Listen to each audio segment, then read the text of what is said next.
Welcome back to the channel. Welcome back to another episode of the Freshman 15 College Football Podcast with me, LP Cruz, talking college football in about 15 minutes. And I know it's been a couple weeks. Me and Tyler kind of skipped out on some weeks talking football, but it's back like we never left.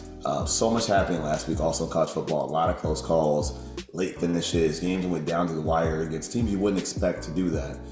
We got Oregon getting out of Dodge against Boise State. Penn State got pushed to the brink by, of all teams, Bowling Green. So, baby. Yeah. wow. So some we're not so lucky, man. As you guys can see, I'm here with Ty talking the whole thing. Ty, man, what's up, dude?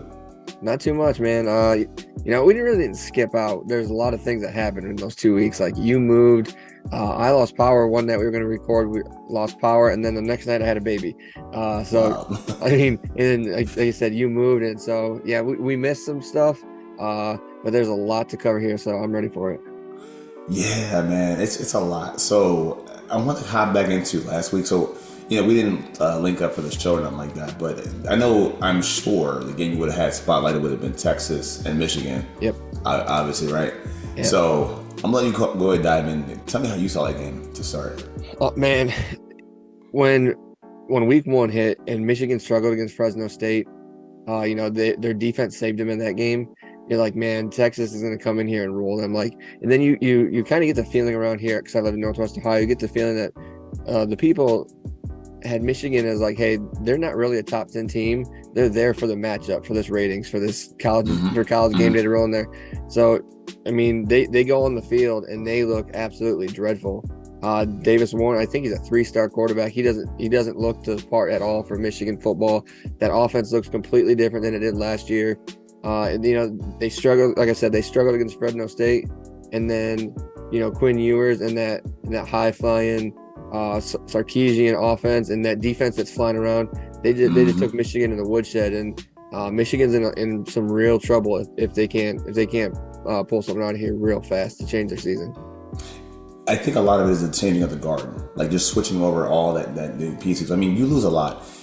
Going from hardball to what you have now is not what you expect. It's not the same program whatsoever. You said it's basically based on just the matchups, right? You want to see them in the spotlight. But for Texas, I mean, I'm looking at Texas like, hey, you guys are looking pretty good, because the offense picks up where they left off, so they look pretty good. It's still Michigan, all right? So taking it like that at Michigan, like kind of putting it to Michigan at Ann Arbor, to me, is still a big deal.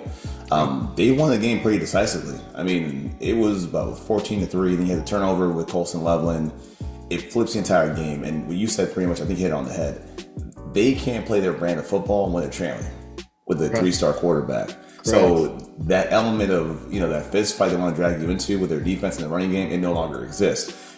Nowhere in their play sheet did they say, okay, we're going to run the ball 8 times to Donovan Edwards. That wasn't part of the plan. So taking them out of their element, it cooked them. So, I mean, it's not unexpected in that sense, but also we look at Texas.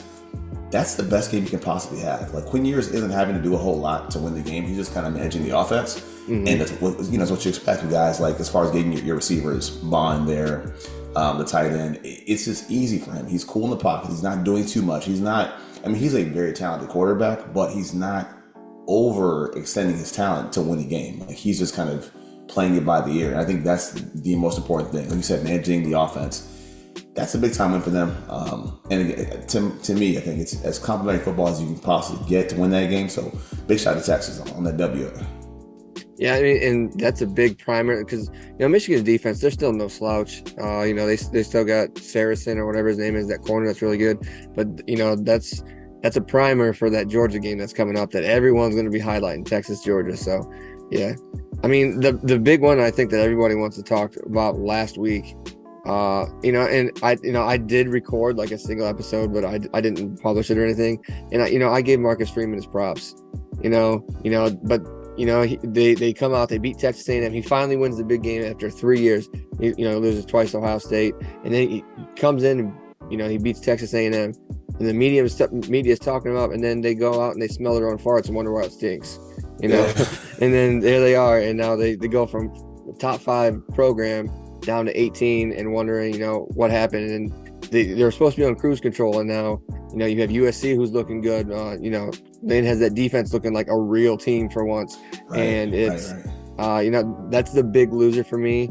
Was definitely, we could say Florida State or whatnot, but the big loser for me there is Notre Dame. Yeah. So I guess we're gonna skip ahead to like who hurt themselves the most aspect of it. And yeah, I think Notre Dame was the lowest hanging fruit. I mean, I thought about them too. I said, well, you know what? Even the win against A&M as well, because we laugh at Connor Wigman, right? We know that the program isn't as good. The program's in recovery mode following the whole thing with Jimbo Fisher anyway. So like we know that kind of rebuilding. The loss at home is kind of a head scratcher too, because on paper you have all the elements there. You're a better team up front, at least in the front seven. You're like a way better team. You should be overmatching this team, but your offense not getting off the blocks is really kind of bothers me and kind of it concerns me as well. But even still, for this segment, who hurt themselves the most, right? We try to be positive once in a while. Who helped themselves the most, but let's be real. This is more intriguing on this side. I think hurting themselves the most, to me at least last week, was Colorado. And I think it's a bad look. You know what I'm talking about too, right? So Yep. I think for Shedeur Sanders, I think first off, I hope that Shiloh's okay. That's kind of a big deal with Shiloh Sanders, but for the program and for Shedeur Sanders and even Dion, man, no one's gonna mistake that team for a contender for a national title. No one's gonna mistake them for even let alone a contender for the Big 12. That's not what they're there for. But the thing is, despite all the attention that they receive from people like myself and people like the national media, they still disappoint time in, time out. Like it happens all the time, even against Nebraska. I mean, you're down 28-0 at the halftime and you look lifeless. But again, the biggest story isn't what happened on the field, it's what happened in the post-game press conference. Shedeur's comments as far as, well, how many times was Raiola hit? How many times was I hit? It's not really about that, even though I'm sure it's a natural thing to think that, but you can't throw your team under the bus like that. Like you just can't do that. And I think it's bigger than that, because that program is kind of an orbit of those guys: Dion, Shiloh, Travis Hunter, Shedeur. Everything around them is there. And for the leader to do that, man, that's, to me, it's just unacceptable. And it sets a poor precedent for the program. Like, they have notoriety, but they're not fighting for notoriety. They're, at the end of the day, it's just college football. You're fighting for respect. You're fighting for prestige. Mm-hmm. And it sucks because it comes from one of the biggest points, or like the biggest centuries of your program. And then, of course, you got Dion there too. The question is, what do you say to the leader of your team? But not only that, what do you say to your son? Yeah, especially walks off 2 minutes to go in the game. Like you get your defense got pounded all game. You got to stay out there and give them some words of encouragement or something. I don't care if how many times we see it in the NFL. Guys get blasted all game and their quarterback stays out there. But man, it's just a bad characteristic look, to be walking off the field early, in my opinion. Yeah. Oh, I mean, and whenever we see it, it's a bad look. And the way they work systematically, they're in orbit of their brightest stars. Most programs are, and that's fine, but for them, it's for better or worse. And I think the coach understands that. Like, Dion knows this. Like, he knows that the way he handles the situation with Shedeur, Travis Hunter, the media also, he knows how he handles his other players on the roster. He knows that however you handle that is either going to attract or repel talent that he needs. He needs more 5-star players. He needs more 4-star players. So the way you handle that is what's going to be telling us to how you build your program. And he has to understand, like, look, there won't be Shedeur next year. There won't be Travis Hunter next year. Like, you have to think about the next steps for yourself. And also, I guess, if you're going to play it like that for your sons too. Mm-hmm. I just think when people look at Shedeur Sanders, look at his talent, his temperament, whether, hey, is he a viable franchise quarterback or not, all the haters now have ammo. And this is it right here. Like, the way he handled that is the worst he could have done to the program. I think the most prominent figures in the program are hurting the program. And I mean, we've talked a lot, man, as far as our beliefs and stuff like that. But as they say, we must chastise our sons. And in this case, Dion he's got some talking to do. Especially if it gets worse throughout the season. Like, week 2, it's already a bad look. Yeah. And now, say you get beat up. We had them not winning like 6 games this year. Not even coming close to the Big 12 championship. Not even winning 6 games. So how are they going to handle, how's he going to handle 2 losing seasons in a row? Not even sniffing a bowl game. And then supposedly going to be one of the top quarterbacks going in next year's draft. Like it just doesn't, like you said, doesn't bode well for him. And then like the program on after that, because people just see what Dion's doing. He's just a talking mouthpiece. Where like you said, where does he go from here once Shedeur leaves? It's the matter of, we have style, but where's our substance?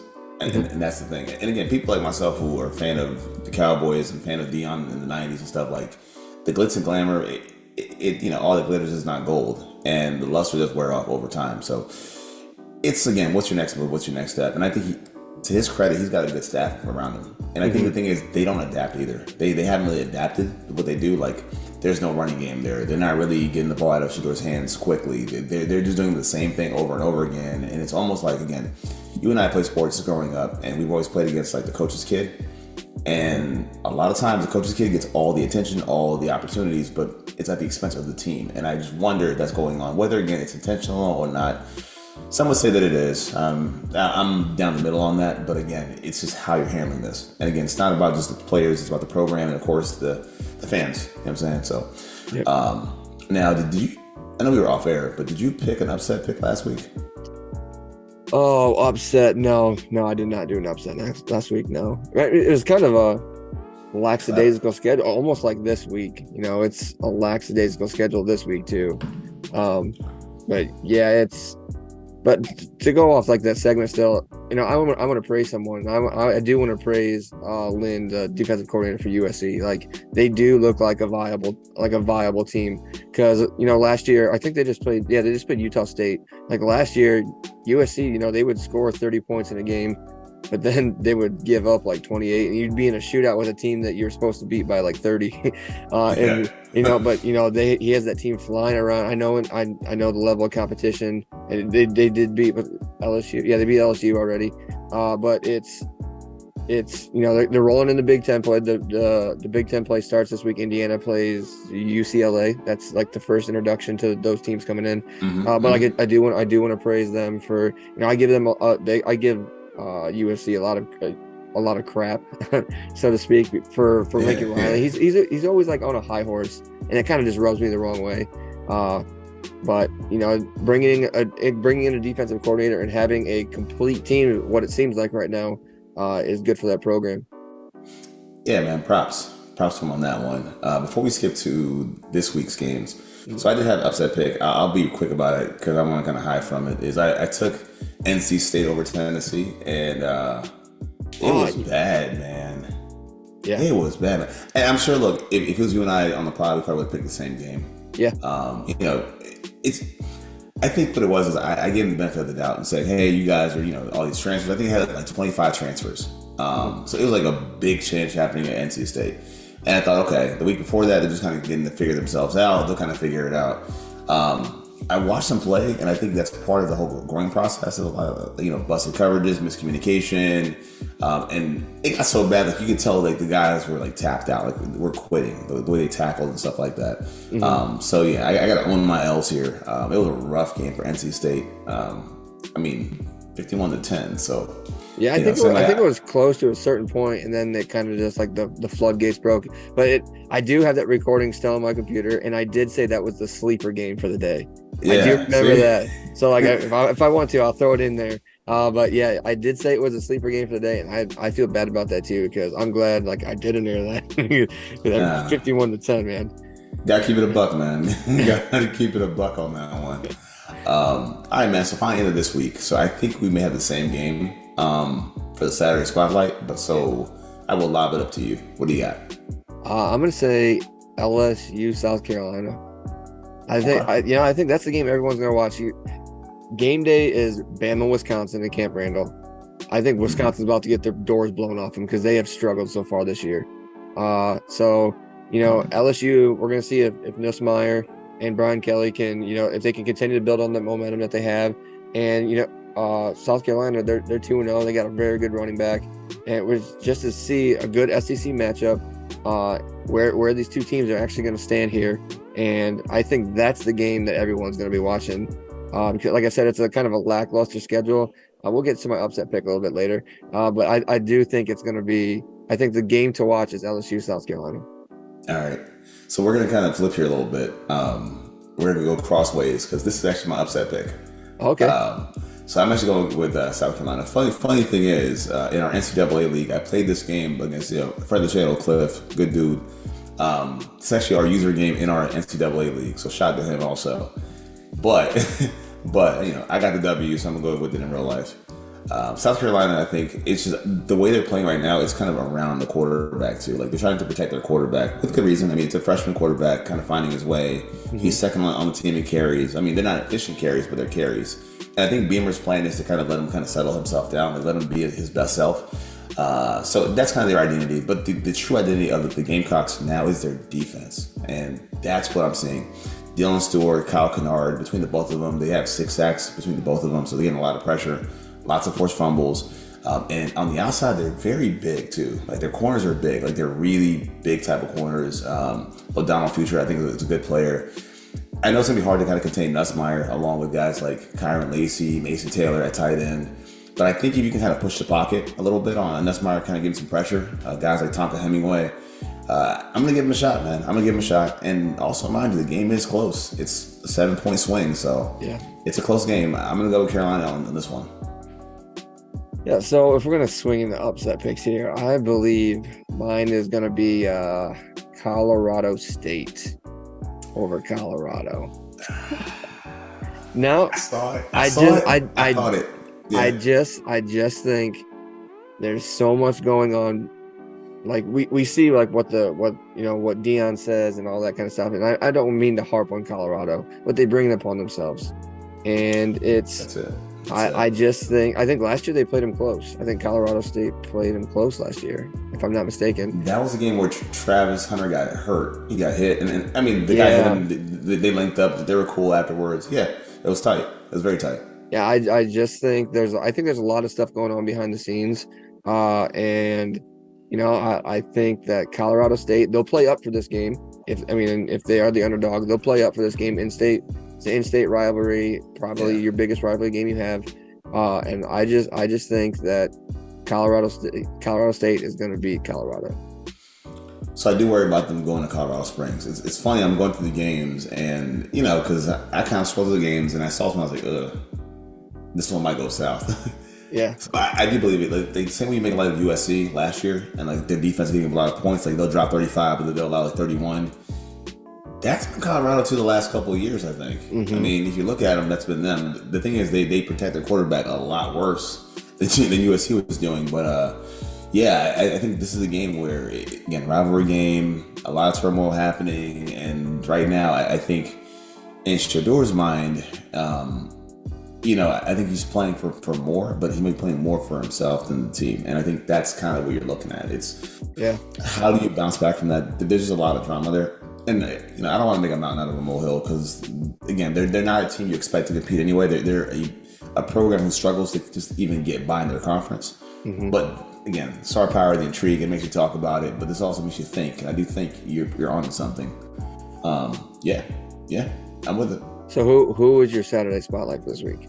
So, about that, mine was, believe it or not, drum roll here, I'm going to go with Missouri and Boston College. That's a good one. Aside from the fact that they're both ranked, it's not just that. It's just the styles and how they contrast. If you're Boston College, you're feeling pretty good about yourself. You're 2-0. Believe it or not, man, you're kind of playing with house money in the SEC because the way the thing shakes out, they don't have a ranked opponent in their conference until they see Louisville. So as of now, it looks pretty good. Mm-hmm. These two teams, though, their styles kind of contrast because you have Castellanos, who's a dual threat. I mean, he runs the ball a ton. And it plays well off the running backs, Kai Robichaud and Treshaun Ward, so that works out well for them.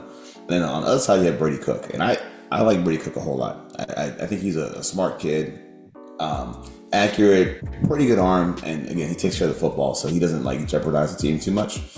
It's just kind of seeing where the teams are mentally. I think, like I said, Boston College are very confident in where they are right now. They should feel really good about what they could do in the ACC on this kind of schedule.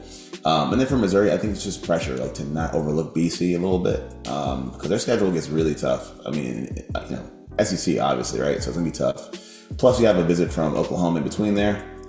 It's just how the game works out. Mind you, for BC, their run-pass ratio is 71% to 29% in favor of the run. So they're gonna just bludgeon you with the run, inside the pocket, outside the pocket, the running backs, even the play-action passing. It's not like the wishbone thing with Georgia Tech. Yeah. but we're going to run the ball a whole lot, things like that. And I think for Missouri, the key is if you can get a lead, get them out of their game. Like make Castellanos like throw the football from the pocket. If you can do that, great. If not, if they can muck the game up a little bit, you might have something on your hands with BC, man. So that's kind of my Saturday spotlight. Could be upset pick, but do you think that Missouri can get caught looking ahead in this game? Yeah, I mean, you laid out the schedule. Yeah, man. Yo, they have a lot to. This SEC slate for them is not going to be easy. Mm-hmm. And then again, you have to play Oklahoma in the middle of that. Like, I mean, Oklahoma is SEC now, so yeah. Oh yeah, it's all SEC stuff. Scratch that. My bad. But even still, like I said, it's tough, man. I mean, that super conference, it's hard to do that. And this is kind of what week 2, week 3 normally is. Like, you feel good about certain teams as they start off, and then all of a sudden they kind of careen. Like last year, I felt good about Miami. Then all of a sudden they kind of went in the tank. So it's things like that, man, that kind of catch you up. So again, I think this is a good game, and for BC, they could have a great run here if they're careful. But yeah, man. I mean, you pick either Carolina or BC. I mean, upset pick, game to watch. I think they're both gonna be great games. Yeah. Those are really the only 2 really good games on this week, because I don't think I'm going to watch Texas A&M and Florida. Like, I mean, it could be a decent game, but it's not something that I really want to tune into. Nah, Kansas on Friday. Them losing last week too. Again, a lot of games, man. Rivalries kind of got the best of people. Even Iowa State last week and Iowa, like a lot of games, man. Because it kind of came down to just last minute. And again, it does a check engine light for anybody. I think it's still going to be for me is Oregon. Yeah, they got Oregon State this week. Rivalry game too. Yeah. I mean, I don't see it happening. I don't. I mean, I know some think lowly of Dylan Gabriel, and that's totally fine.